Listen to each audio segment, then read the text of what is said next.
Good afternoon, fashion dolls. How's everyone doing? My special guest this evening is a graduate of Howard University and a protege of the world-famous Apollo Theater, his hometown of Harlem, New York City, where he interned. His charitable work, which include the time with the grassroots organization, the awareness movement, and the Los Angeles organization that focuses on creating content in order to facilitate a part of the dialogue between local communities and law enforcement. This program is so relevant to what we need today. So, without further ado, I'm going to go on ahead and invite my special guest this evening. Hi, Live Love Fashion DC. I'm not taking any comments right now until I get off. Just make sure you guys, if you have anything, put it in the question box. We all about professionalism today. I don't want to mess this up. Make sure y'all go and check out my girl Live Love Fashion DC. Me and her guest co-hosted. And yes, you guys are witnessing a new look. I wanted to go longer. So this unit is called the Sensational Dashley Unit 7. And I'm super duper excited to be honoring my special guest this evening. Hi, Travis Dimitri. Make sure you guys go and follow Travis. And check out my interview yesterday I did with Damian T. Raven. It was an amazing interview. So I'm waiting on my special guest to get here. Just waiting on him to join. But I'm about to give you guys a little backsight on his career span because he is so incredibly talented and I'm so honored to be doing this interview with him. Now, this grassroots organization facilitates a dialogue between local communities and law enforcement, which is what's so relevantly needed right now with NSARS and the police brutality that we're seeing in America. And he's also contributed with African American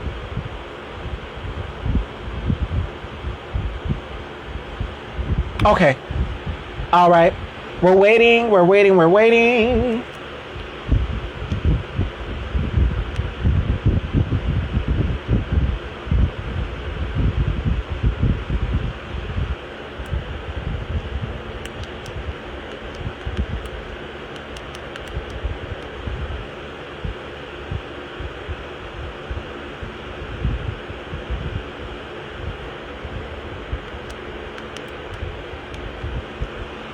All right, y'all.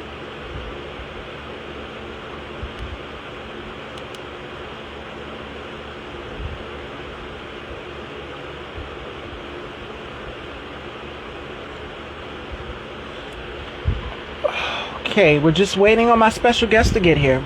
But again, Amin Joesph is a graduate of Howard University and a protege of the world-famous Apollo Theater in his hometown, Harlem, NYC.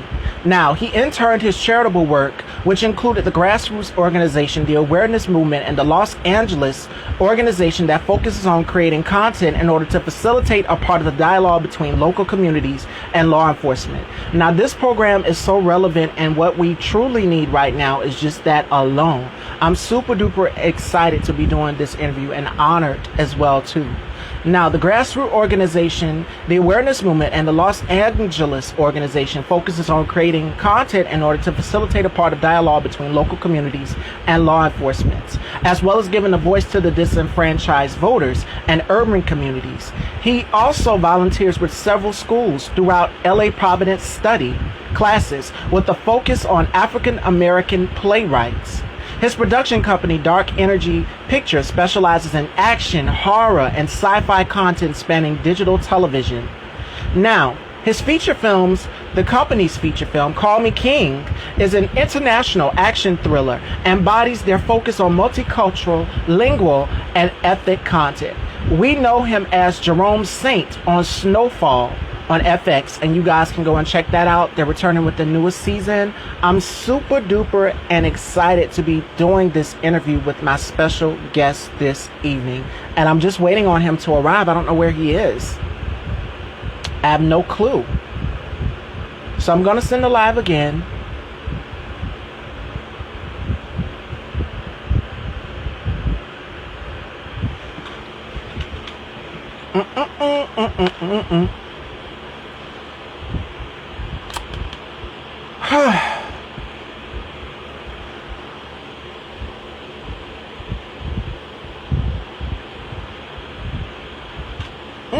Hair is blowing everywhere, y'all. Forgive me a minute.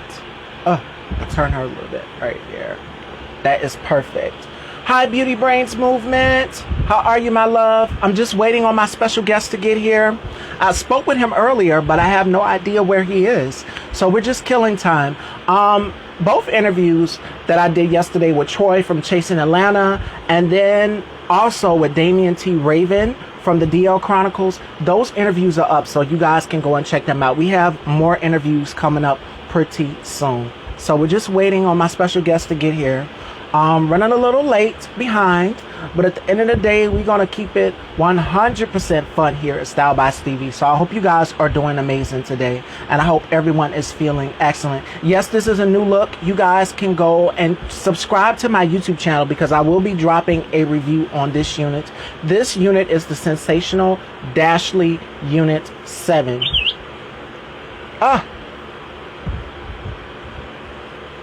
Give me one sec.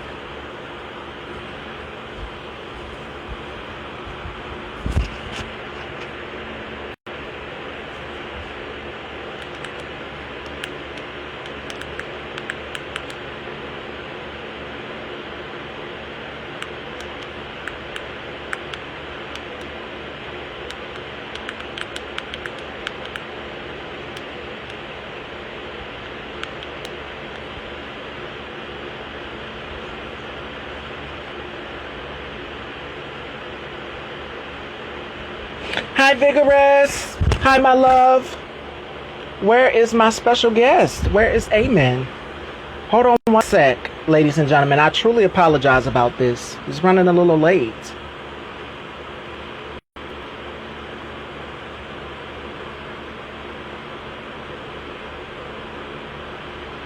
Vigorous will be with me tomorrow, ladies and gentlemen, so make sure you guys tune in for that interview as well, too, at 4 p.m. And he will be discussing his music as well as his role in Alex Jonte's The Assistant. So make sure you guys tune in for that. I'm super duper excited for that. So we're just waiting on my special guest to get here. I have no idea where he's at. So, V Brown, actor, singer, welcome, welcome. Again, I apologize about the tardiness, the lateness. I don't know where my special guest is for this afternoon. But we're just waiting. We're just waiting. So be patient with me. Bear with me. And also, 5:30.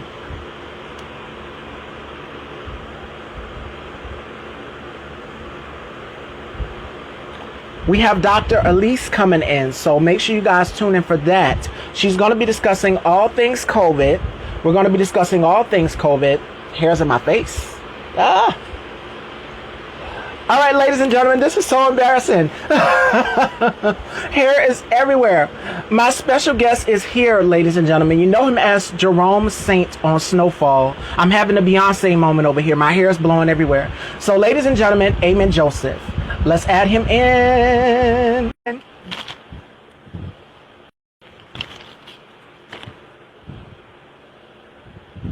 I'm having a Beyonce moment. What's going on?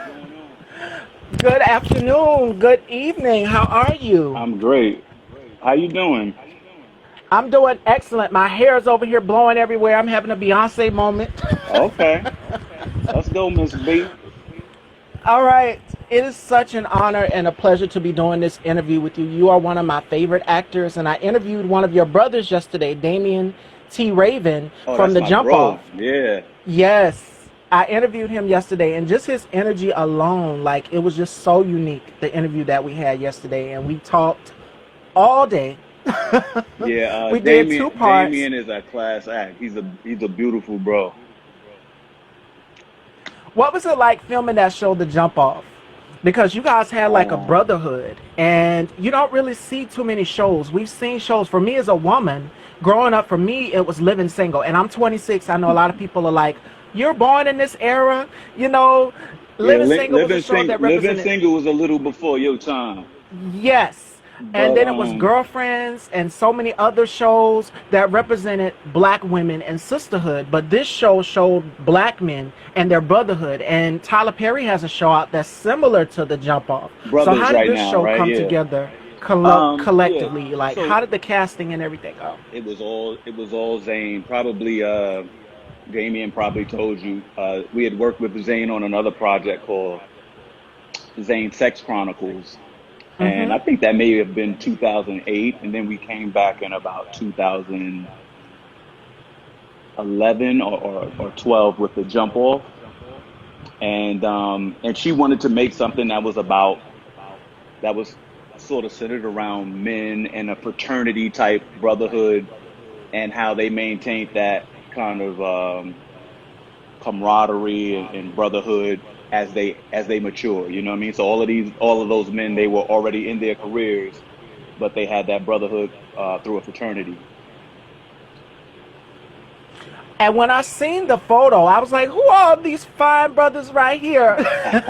And I seen your picture. I said, God, he resembles, I know you get this a lot, but there's a strong resemblance between you and Tyson Beckford. I don't know if anybody's told you that, but it is I'm going. definitely a strong resemblance. I'm going to take. He's a supermodel, so I'm going to take that as an ultimate compliment.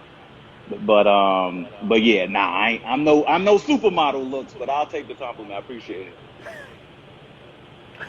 Yes, and you're currently working on the show, which was created by John Singleton, Hmm. Snowfall. You play the character of Jerome Saint, and this show takes place back like in the 80s of the crack epidemic, Hmm. and it's so relevant to what we need. And you also do a lot of work as well, too, with this grassroots organization on establishing communication between the people and the police as well, too, which is so relevant to what we need. And you're also a graduate from Howard University. So True. I see you're in support of HBCUs. Definitely, most definitely. Well, you ran down a laundry list. I don't know where to start, but um, where should I start? You hit me with about five facts in a row. Yes, the HBCUs, you can start there. Well, yeah, my alma mater is Howard University. As you know, we just lost a monument of a brother named Chadwick Uh, Boseman. Most people know him as. He was a classmate of mine, and really, really beautiful spirit. He's with us as an ancestor now, and we have so many alum from Howard that are in Hollywood. That's where I live right now in Los Angeles. That are continuing to, keep a circle of truth of the legacy of people like Chadwick or Henrietta Edmonds or the late Al Freeman Jr. You see the grace in the art through people like Felicia Rashad, Taraji P. Henson, or Anthony Anderson, and I feel like I'm just a younger Lego piece to that great legacy that Howard and the other HBCUs represent. As far as Snowfall that I'm on right now, um, we're in our fourth season. We're shooting it actually right now, and John Singleton, man, that's my big bro. Again, he's an ancestor now, looking over us, and I just hope that the circle of truth we have right now to keep his legacy alive, to say his name, to make sure that we speak as unapologetic uh, to power as he did, truth speak truth to power, and tell our stories. and that's the purpose of actors out here. Like, you guys tell other people's stories, and I'm pretty sure you get a lot of DMs from people saying, you inspire me, like the work that you do. You played a lot of characters, and the majority of them have been like villains, like in a way, like from Dope to the After Party. Like, in a way, all of these characters that you played have been like villains. And love John Singleton. Yes, John Singleton, incomparable. His Yes, legacy untouched.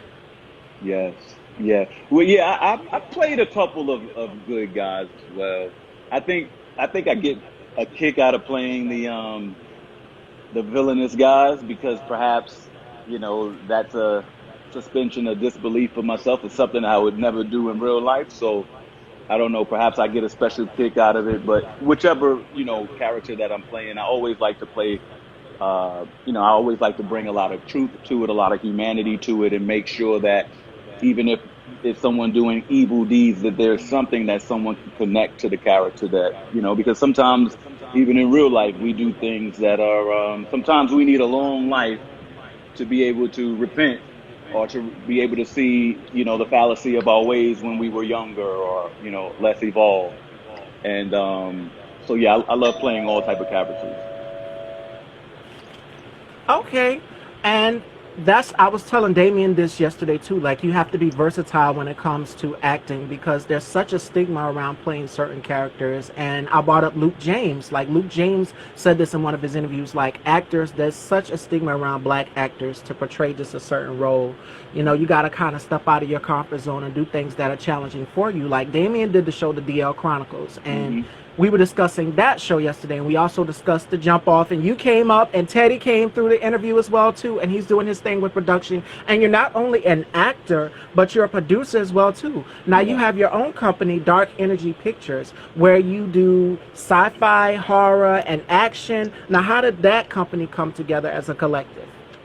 Well, it first started with me just wanting to take up time during my downtime of acting to develop some of the things that I thought I would never see on screen. So for one of the first films I did along with another brother named R.L. Scott, and it was called Call Me King. It was about an ousted crew of Haitian refugees that end up running the international gun trade.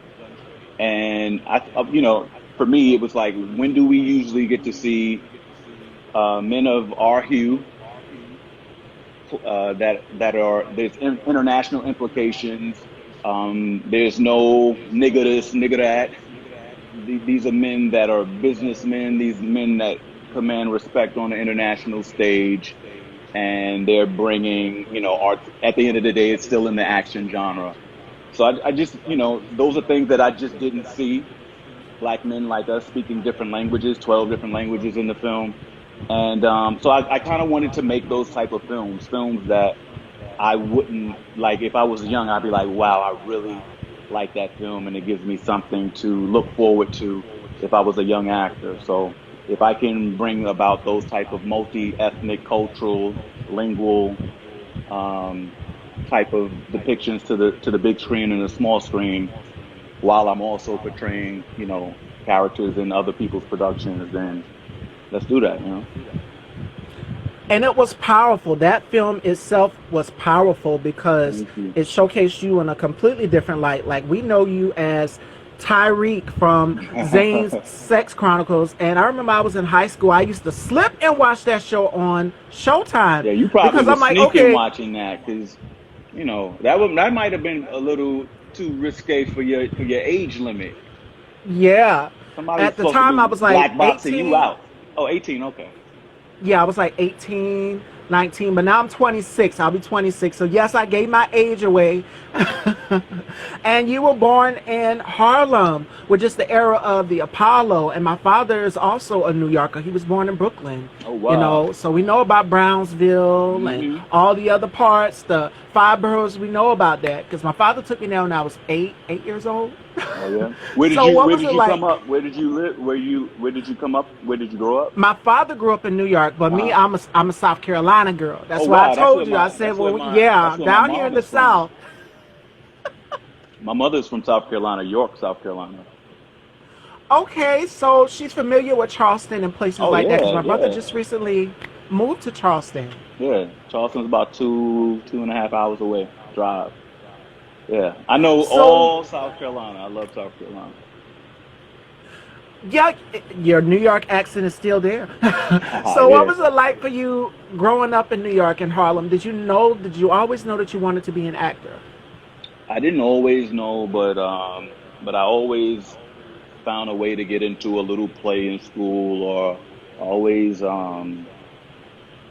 I was always a little mischievous, and a way for me to for people to kind of channel that energy sometime was to put me in a production, or I started commercials that way through a coach, and it kind of stuck. And by the time I needed to make a sort of start to make career decisions, like after you take your SATs in school and stuff, and you're thinking about what type of career would you like to embark on. I thought theater arts. I love the stage, and at the time, I loved the attention that came along with it. And later on, it developed into more of a craft and something that I really respected. But it took me to go to Howard to really find that discipline behind the craft, behind the art. And I would consider you as a legend because, like I said in the beginning of the interview, you're one of my favorite actors. You and Thank you, Damien sis. as well, and also Jay Ellis. It's Oh so yeah, many, just to name a few. Jay Ellis, Insecure, you guys know him. of It's so course. many, but you top the list. It's something special. Oh, Like you thank have a you. gift, and when you bring it to life on camera, like these villains that you be portraying, I just like when you played Tyreek on Zane's Sex Chronicles. I was just like, okay, now he can't be doing this to me. And she called you out in that club. You was out here Oh yeah, cheating, and she called you out. I said, Anna see, Marie, he wouldn't be doing this to me right here. oh, But Layla Odom. Yeah. yes, beautiful. She is beautiful. I don't know where she is right now. Like, do you Oh keep yeah, in touch with any of? I think she's working on a new Mario Van Peebles project, Salt and Pepper project. Do you keep in touch with any of your cast members from the Zane franchise? Yeah, yeah, I definitely keep in touch with pretty much all of the fellas and a few of the actresses as well, but pretty much all of the fellas. That bond. Once you kind of make that bond, you usually end up staying in touch if it was real. Yes, and y'all had like a brotherhood, which was so great. Even though the show was very, like you said, it's risque. Hmm. The important thing about it was is that it was a brotherhood, Yeah. and we don't really see that with black men. Like black men have this machismo about them. Like they don't want to. For women, it's different for us because, like my girl Sunshine, that's my A1 day when I've known her for 3 years, Hmm. always comes through and support. It's different for us as women, but for men collectively out there, the brotherhood is something they don't really want to showcase that. Why do you think that so many shows don't want to showcase brotherhood? Hmm. I don't know. I I don't know. We we sell a certain type of show as actors. We're limited by the scripts that we're given. I thought when Zane came to me about the jump off, here's a woman that wanted to see men in a particular light. She wanted to see a brotherhood with men. She knew that men are just as, we're just as chatty and with our promiscuity. Men talk, we call it barbershop talk. Men have pain, men deal with rejection, men deal with um, a true lack of a defined identity. And and I think that there's so many things that should be topical. Men deal with mental illness. Um, and I think those were some of the things that she wanted to tackle along with the sexuality and the love life and like I said, whether it's, fornication or adultery or, or switching couples or menage, like all of the sexual things were also tied into the characters having a deep want, a deeper thing that they wanted to.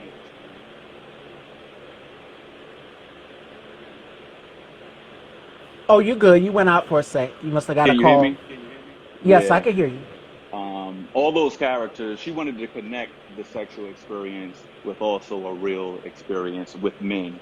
So I attribute that all to Zane, and that she wanted to bring something like that to the forefront. Why people might they're gonna just keep calling, huh? Why why other people might not do that? I'm not sure. I don't want to speculate on. And you've mentioned mental illness. This is something that goes on in the black community. Like we've seen what happened with Meg Thee Stallion and so many other black women who have been speaking out about mental health illness. And people have just swept it under the rug. And it's not just with black women, but the black community as a collective, as a whole. When we speak out about mental health illness, it comes from so many different things. It stems from so many different things, like 500 years of oppression and a lot more to go along with it. Like, what do you have to say to people who just want to give up on life, who say, that we've seen what happened with Tamar Braxton, and I could go on. We've seen what happened with so many black women collectively when they've spoken up about mental health. I think it's really important that we as a people that we signal that we love each other, that we signal that it's okay for us to tell each other that we love each other, that I love you, that I love my family members, and even our extended family, our community, because you never know what people are going through, especially in this day and age where we could get on this social media app right now, and this could be something where we're tearing each other apart, or we could be building and sharing love, and you never know how that energy reverberates to other people, or in the time of someone having doubts about themselves, having anxiety, that they feel comfortable enough to reach out to someone during that time, rather than to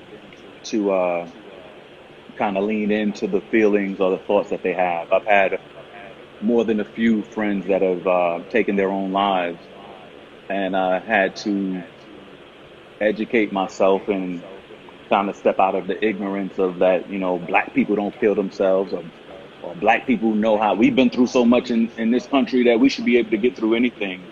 That is a slave mentality, and it doesn't help us. So, yeah, mental health is very important to me. Loving each other is very important to me. And to add on to that, I'm about to say something controversial to add on, because you said, black people, it's about us and having this resilience and being strong. And me and Damien kind of covered this yesterday as well, too.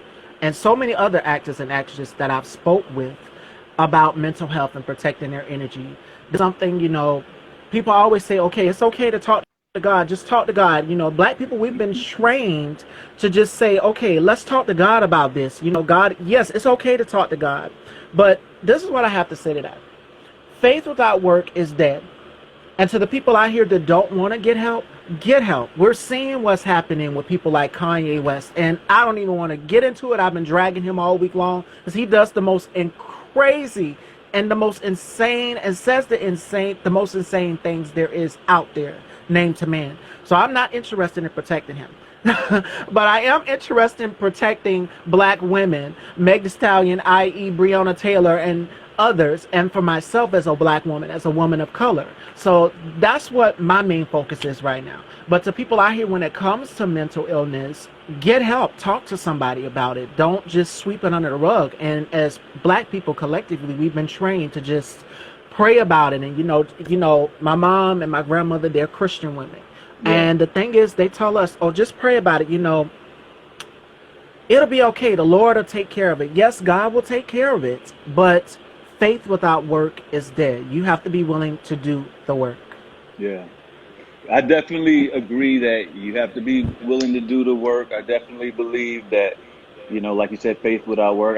But I also definitely believe in God. I understand someone saying pray on it, because there's a lot of things that we just aren't able to comprehend with our level on the frequency that we're currently on, or where we may be in our most challenging of situations. Even someone else may be able to see the iniquity in our lives that we can't see, so sometimes it's even just about taking the advice of someone right next to you, but that's hard to do. There's a lot of vulnerability in that. I just feel like overall right now, with all of the things that are going on this planet, the very least we can do is love each other. The very least we can do is say, you know what, I'm not going to chop you down. Obviously, you're going through something. And this is important to me, whether it's black men or black women, because oftentimes I'll see black women get chopped down way more than any black man would ever get chopped down. Then there's times where I'll see because we're trying to support black women, then we'll chop black men down and say, even though they look like they're dealing with mental illness, I'm gonna just cast them to the to the wolves. I just think that we we really need to start looking at each other as a community and love each other, even with a different perspective than us. Even with if we've dealt with people, we've had to turn the other cheek and love people that we know hated our guts. We at least know our own people don't hate our guts. So I think the very least we can do is love each other, even when people are going through their mental illness spells. As hard as that is, as much as sometimes we need to reserve that energy for ourselves, I think that's the very least that we can, the energy that we can put out to our community. And I agree 100% with that. And I see on your Instagram, it's just very zen. It's very, how can I say it? It's very relaxed, and you don't really do too much on yours. Like you stay to yourself, and you try. And I want to apologize for bugging you. I'm like, when am I going to get this interview? When am I going to get this interview? I have to interview. So I apologize for Persistence bugging you is real, because I know though. yes, this is a conversation that needs to be had, especially for us as African Americans, because again, with everything you've mentioned, everything that's going on, the climate that we're in, election, like it's election month, and it's getting down to the wire. And you've also done some work encouraging people to get out here and vote as well too. Now, could you stress the importance of how it is to vote for people? Could you stress that to your fans? Because I see a lot of your fans are here and they're screaming Jerome and Snowfall. And we'll get to your questions, ladies and gentlemen, so have them ready. Hit that box if you have any questions. I think that, yes, it's important to vote. A lot of our forefathers, they died literally on the way to voting. There were people that were accosted and taken out of voting lines and put into, pickup trucks and cars and beaten to a pulp just for voting. And these are people that took off from work dressed in their nines, you know what I mean? You guys saw Selma, the Ava DuVernay film. I remember Powerful. Yes. and watching people that are just exercising their right to vote, exercising their right to free speech, beaten and so in this day and age where perhaps there's a threat of that, but it isn't it isn't as imminent as those days. I think it would be becoming of us to make sure that we exercise the right, and even in a time where we may feel a little disenfranchised. Think how disenfranchised that former generation of ours was. Think how disenfranchised. If we think these two candidates don't reflect our true vision, what do you think our ancestors and after fighting to vote, what do you think those two people on those ballots, did they really represent that, or was it about this incremental step toward the larger change that we would like to see in the world? And that starts with us. So us taking, using the one right that this supposed freedom allows us is the right to pick our elected officials. And on the local ballots, it's really important, because a lot of times we look at the general, especially when the presidential election is what's taking all of the energy, all of the talking. But if you start looking down ballot, if you start really looking down, there's a lot of things that affect your everyday life. So I would encourage people to look at the prop positions on their ballot and see what initiatives reflect the world that they would like to be in, the community that they would like to be in. And then how can you on a grassroots level get involved so that we can also have a voice in our midterm elections and our other local elections that go on, not on the every 4-year cycle. And I know everybody's reading my facial expressions. When you brought up the president, like, I totally despise this president with everything in my being. Like, I dragged him so bad yesterday because of his response to COVID. We're not even going to get into that, but let's just say make sure you guys are doing the work like Amin just said. and making sure that you guys are going out here and voting. I've already voted by mail, and there's nothing wrong with voting by mail. So that's another thing he's been touting, that is voter election fraud, is voter election fraud. Get out here and vote by mail. Make sure you're registered. You can go to the website and you can get your absentee ballot. And I wouldn't send it by mail. What I would do is, me and my mom, we voted by mail and we took it back in person. And another thing you also do work with is for the school system. You have encouraged people, young people, to get out here that want to become actors and actresses, to get out here and do the work. And I love what you do with your company as well, to Dark Energy. Like, you definitely, I don't know, and I'm about to say something controversial as well too. Why haven't you gotten an Oscar yet? Oscar. I have done no work deserving of an Oscar. What I would love to do is be in the position to work with other talented actors and filmmakers to make, you know, some of the, I think for me, you know, I'm an actor. I just want, it's not about an Oscar. I would love to work with some of the greatest actors of my time, share screen time with them, share stage time with them, and just have a blast. Just be, it's free, have material that someone that really spoke to the writer's heart and that they wanted to tell society, the viewer, the audience, something, and for me to be able to trust the script and my other actors to portray that, and to do that as honestly as I possibly could. That to me is that's the inner Oscar, and the respect of your peers. That to me is the main thing. That means everything to me. And I say you deserve an Oscar because you are an incredible actor. Like, we know you as villains, the bad guy. Like, I remember like I mentioned, Tyreek from the Sex Chronicles, and so many other characters that you portrayed. The one from the After Party with Tiana Taylor. What was it like working with Tiana Taylor? Because in this scene, it was very funny because the guy punched you out, and I'm like, okay, this guy's 6'4". I wouldn't be going over here trying to swing on him. And what was it like filming that scene? It was fun. It was really fun. Tiana is a gift, and not only is she, I mean, she's so multi-talented, right? But that was a really fun project. It had a lot of different cameos in it, and it was just one of those type of films that's a coming-of-age film where you can suspend the disbelief a little bit and make a character a little bit more, a little bit more menacing than perhaps we would see in a traditional drama. So I have a lot of fun with those type of characters. I look forward to playing a lot more of them and doing silly, crazy stuff and hoping people take it serious. Could you see yourself working in more comedies? Because, like, some of the roles that you play from your film that you produce from your company, Dark Energy Pictures, Call Me King, and roles like The Jump Off and The Sex Chronicles with Zane, could you see yourself doing more comedy?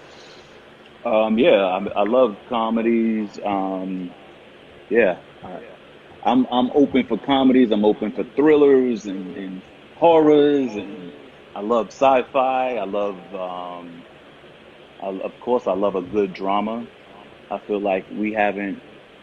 I feel like the the drama genre is stacked, but there's always room for more love stories. There's always more room for biographical material, autobiographical material. So I don't, I'm open. I'm really open, and I love historical material. I would love to see, um, things from a historical context of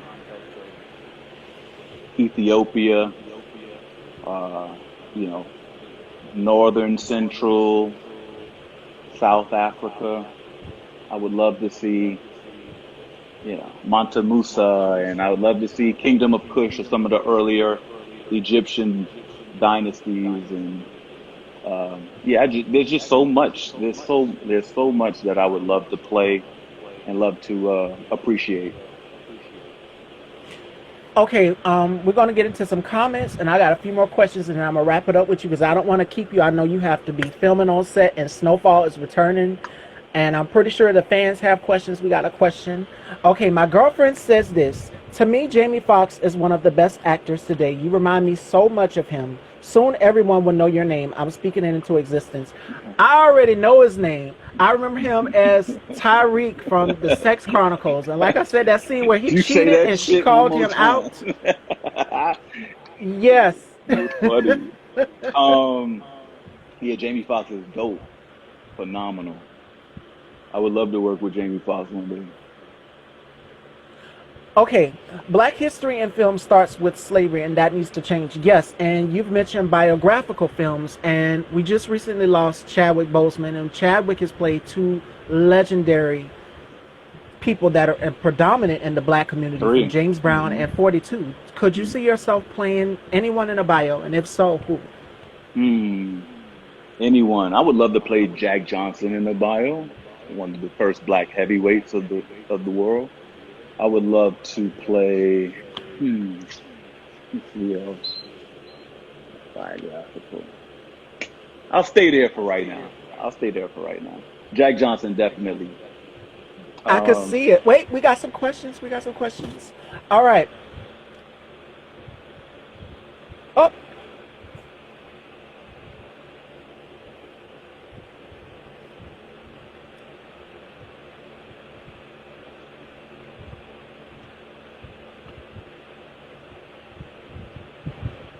okay. Let me see. Let me see. We got some questions in this box down here. I agree with the bro that says they act like the they act like black existence. Well, you know what? That's the thing. If you calling it black history might start with slavery, honestly, you know. And that's why sometimes we as black people in America need to embrace the entire diaspora, in my opinion. You know, that we are from every continent on this planet. Because if you say black history, then that may start once in we come with the invention of, black and white supremacy. Yes, and it's definitely, we can see that right now the country is fractured, it's divided. Like there's a divide between African Americans and Caucasian. Like the divide is there. It's clearly a lot of racism at It's stake. And playing. this election, Yes. go ahead, I'm sorry for interrupting you. Yeah, no, I'm just saying it. Yeah, that's the construct, right? Okay, we got another question from my girl Sunshine. If asked to do a movie with a different accent, would you be able to do it?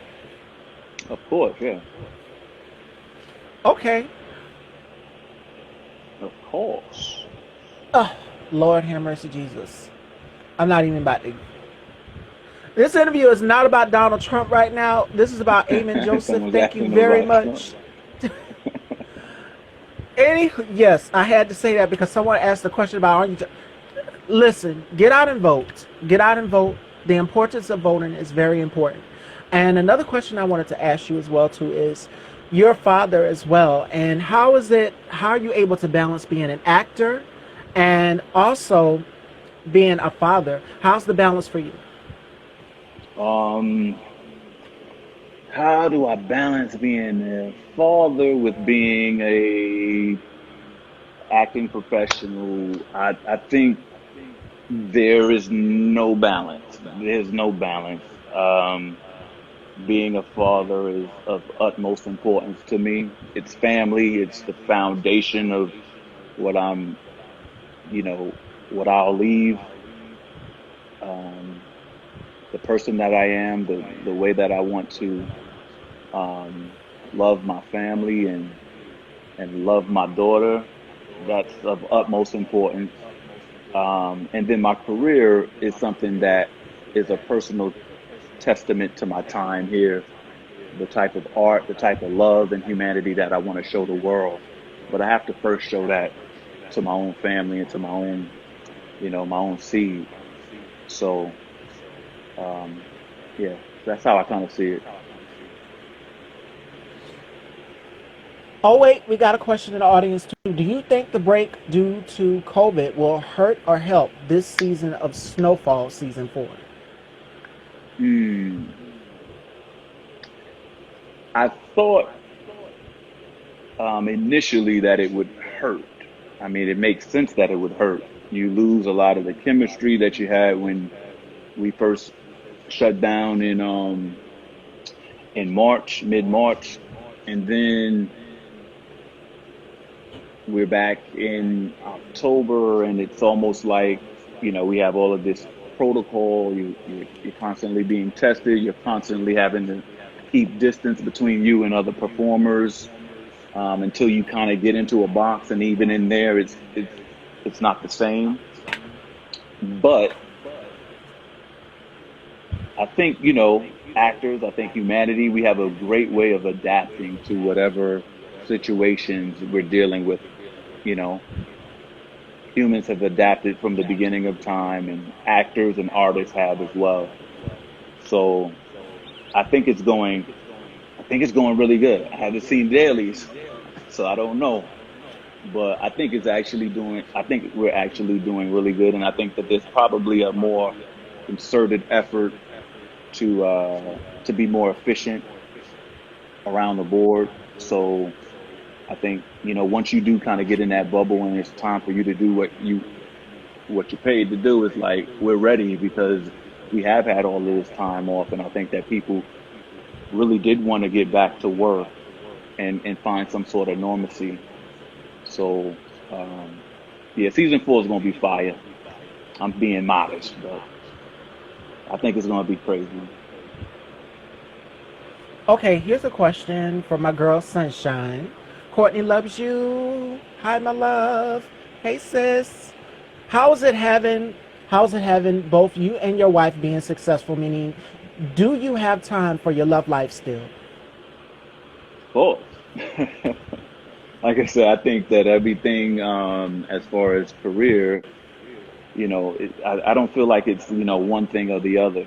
I think that you kind of create a life that you want, and the things that you think are important, you put to the forefront, and you make those things important in life. You let God and life, and you let the things work out. Let the chips fall where they may. You know what I mean? Like things that just aren't as important, they fall by the wayside, and the things that are of the utmost importance, I put those, high on my to-do list, on what I focus on every day list.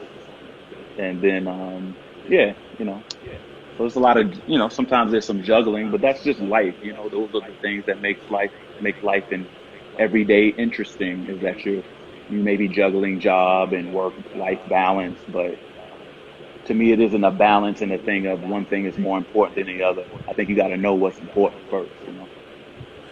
And to add on to that, AJ, I also want to say is more importantly having a purpose. Like you got to have a sense of purpose. There's so many people who are just wanting to give up on so many different things, and becoming an actor, just like for me, as you guys can see in the background, I love my hair and makeup and everything, Yeah. but it took a lot of work, it took a lot of skill for me to get where I'm at, to get my license, to go to high school, to get all of these things that I need. Like a lot of people think that it's just okay, I'm gonna go shoot a movie and I'm an actor. No, it's a lot of work. You have to be willing to do the work that goes along with it. You have to go step by step through each process. Are you willing to go to school? And more importantly, I want to encourage more and more young people to stay in school. Even though we're in the middle of quarantine, we're in the middle of this pandemic, more importantly, you have to stay informed on what's going on. There's books out here that can help you. And I think Cardi B said this in an interview. You've got the internet. Like some people don't have access to these things at their fingertips. You have to go to the library. Like my girlfriend started a book club. And she said, do you want to read it online or do you want to go to the library and pick up the book? I said, no, it's nothing better for me than the sound of a page turning. I love to read. Those things aren't regular basic knowledge. Yes, you have to stay educated, and it's important of education. Like we've seen Betsy Education never DeVos. stops.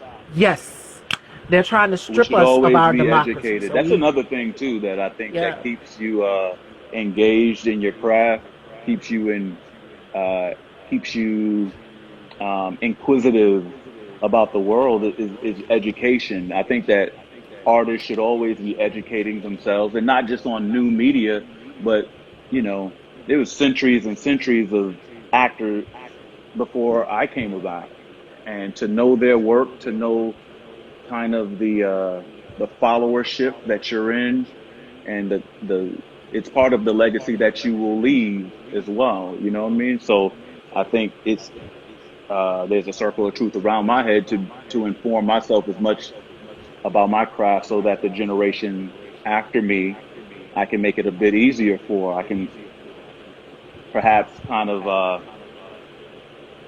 I don't know, that I can make their journey a little bit more truncated. Like we can accelerate it, I should say. I should be able to accelerate their learning Yes. because I do the work myself, so that it helps the generation after me, so that they don't have to deal with a lot of the same pitfalls. Some things that they put like this. I would rather them have their own new challenges rather than go through some of the pitfalls that I may have had to. And to add on to that as well too, you more importantly have to be original. Like I've seen people that get into this industry, they lose sight of who they are. Never lose sight of who you are, and stay grounded and surround yourself with a great circle of people.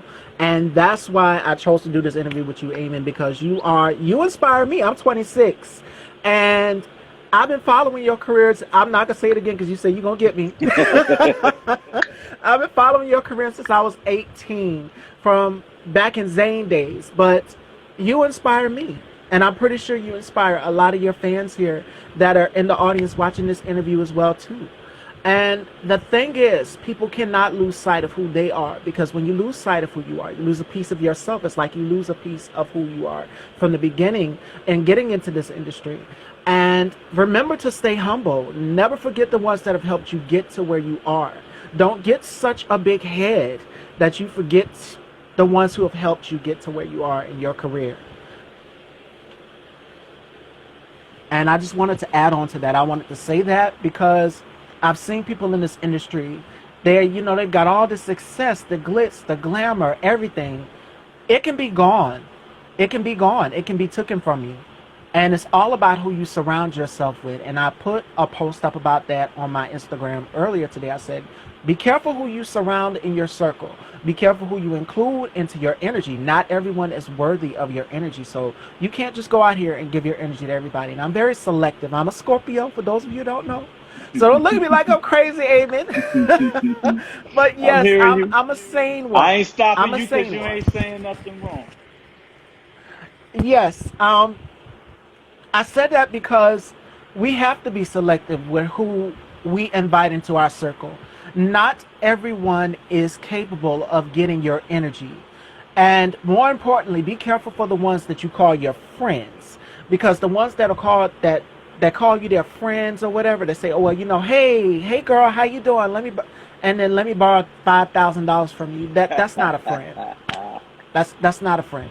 I've seen it happen too many times. People cling That's an on to you. expensive friend. Yeah. That's funny. And I say that also because I've seen people get carried away in this industry. They think it's all about just the glitz and the glamour. It's a lot of work that goes into it. It's just like I've seen Tyra Banks in an interview say she's been turned away. You got to be able to handle rejection. Because guess what? Rejection can build you up to make you stronger. What you didn't work hard enough on, it inspires you to go a little bit harder even more, especially for us being colonized, black people.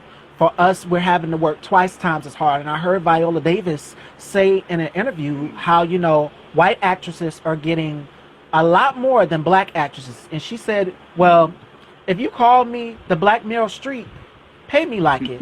And it's still a problem because black women, black actresses, and Taraji P as well, she spoke out about it too. Like, black actresses do Phenomenal, not. phenomenal talent we have in our community, don't we? Yes. And they Definitely. don't get this, we don't get well, I'm not an actor, I'm a journalist. So No, I we get don't it. get the yes, we I don't get get the it. recognition that our white counterparts would get. We don't get it. So Miss There's Stevie, still, I got five. No, I actually got 3 more minutes before I have to go. I want to know, is there anything that we can say to the viewers together, or is there any questions or wrap up that we can do so that I don't get off and just bounce? Yes, I want you to take it away. You're the legend today. Well, all I want to say is that let's continue loving each other. Let's continue inspiring each other. As far as anybody asking about Snowfall, because I know that's one of the things that people are thinking about, more than likely it'll be released next year. We're filming it right now. We're in the middle of filming season 4, and we'll be doing that through the end of the year. And I have a few other projects that'll be coming out next year. Some a couple of biopics and perhaps a horror film. And that's it. Much love to everybody. Thank you for supporting me. Thank you for supporting Miss Stevie. And until next time, right? I appreciate you too. Yes, you are so welcome. And again, it was such an honor and a pleasure to have you on my platform. Like, you are a star. You don't even know. Your shine is going to shine so bright. I see bigger things for you in the future. Thank you. Bigger things. Much love. You are so welcome. Take care. I love you all, and y'all be safe out here. Make sure you guys are protecting yourselves. 5:30, Dr. Elise C. will be here with me talking COVID-19 and black women and mental health. So tune in at 5:30. And then 7, me and the Black Hammer are going live tonight. So I will see you there. Take care, everyone.